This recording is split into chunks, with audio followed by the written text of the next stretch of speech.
56.31. On one occasion, the Blessed One was dwelling at Kosambi in a Singsapa grove. Singsapa is a kind of tree. Then the Blessed One took up a few Singsapa leaves in his hand and addressed the monks thus. What do you think, monks? Which is more numerous, these few Singsapa leaves that I have taken up in my hand, or those in the Singsapa grove overhead? In other words, these leaves in my hand, are they more or the leaves in the forest? And they said, Venerable Sir, the Singsapa leaves that the Blessed One has taken up in his hand are few, but those in the Singsapa grove overhead are numerous. And the Buddha said, so too, monks, the things I have directly known but have not taught you are numerous, while the things I have taught you are few. And why, monks, have I not taught those many things? Because they are unbeneficial, irrelevant to the fundamentals of the holy life, and do not lead to revulsion, to dispassion, to cessation, to peace, to direct knowledge, to enlightenment, to nibbana. Therefore I have not taught them. And what, monks, have I taught? I have taught this is suffering. I have taught this is the origin of suffering. I have taught this is the cessation of suffering. I have taught this is the way leading to the cessation of suffering. And why, monks, have I taught this? Because this is beneficial, relevant to the fundamentals of the holy life, and leads to revulsion, to dispassion, to cessation, to peace, to direct knowledge, to enlightenment, to nibbana. Therefore I have taught this. Therefore, monks, an exertion should be made to understand this is suffering, this is the origin of suffering, this is the cessation of suffering, this is the way leading to the cessation of suffering. So this is a well-known sutta where the Buddha held the leaves in his hand and said that the things that he has taught us are very little compared to the things that he knows. He knows a lot of things about this world that scientists would like to know, but they are not no real benefit in the holy life. That's why he does not want to say all these things.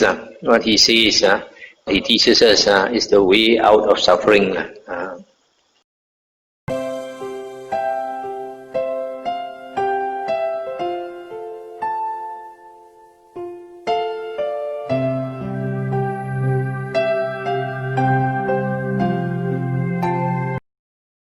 .39.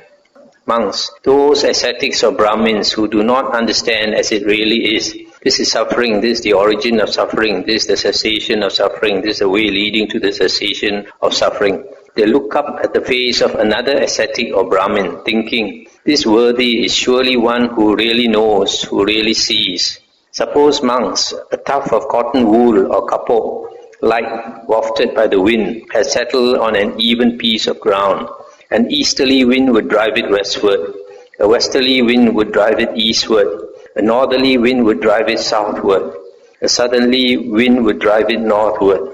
For what reason? Because of the lightness of the tuft. So too, monks, those ascetics or Brahmins who do not understand as it really is, this is suffering, this is the origin of suffering, this is the cessation of suffering, this is the way leading to the cessation of suffering.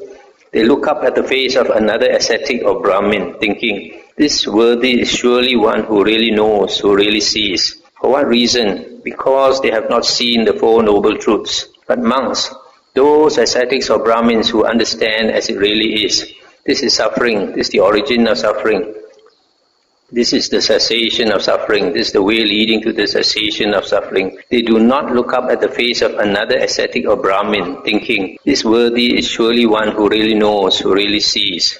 Suppose, monks, there was an iron pillar or an Indra's pillar with a deep base, deep foundation, securely planted, immobile, unshaking.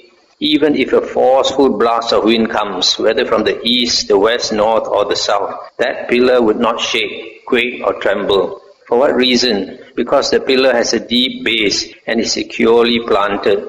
So too, monks, those ascetics or Brahmins who understand as it really is, this is suffering, this is the origin of suffering, this is cessation of suffering, this is the way leading to the cessation of suffering. They do not look up at the face of another ascetic or Brahmin, thinking, this worthy is surely one who really knows, who really sees. For what reason? Because, monks, they have clearly seen the Four Noble Truths.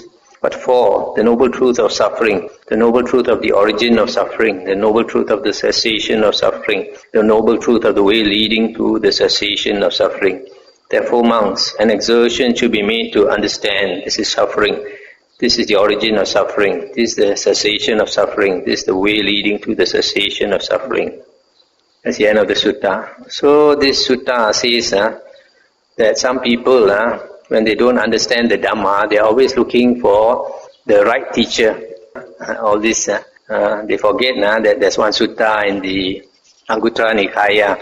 The Buddha says there are 4 types of containers. There's one container which is open and empty. There's one container which is open and full. There's another container which is closed and empty. There's another container that is closed and full. So it refers to the fact that there are some monks, they look very mindful and very impressive, but sometimes both, they don't understand the Dhamma. And sometimes you have one who is looks very impressive, mindful and all that, but the Dhamma. On the other hand, you have some monk who is not impressive at all. And sometimes this unimpressive monk does not understand the Dhamma. On the other hand, a monk can be very unimpressive, but he understands the Dhamma. So you look from the outside you cannot see, you cannot understand. You cannot know that person's heart, the mind. So looks are very deceiving. So don't look at the face of a monk and think, will you or mold you. So that's why the Buddha says, don't depend on another monk. Depend on yourself and depend on the Buddha's Dhamma.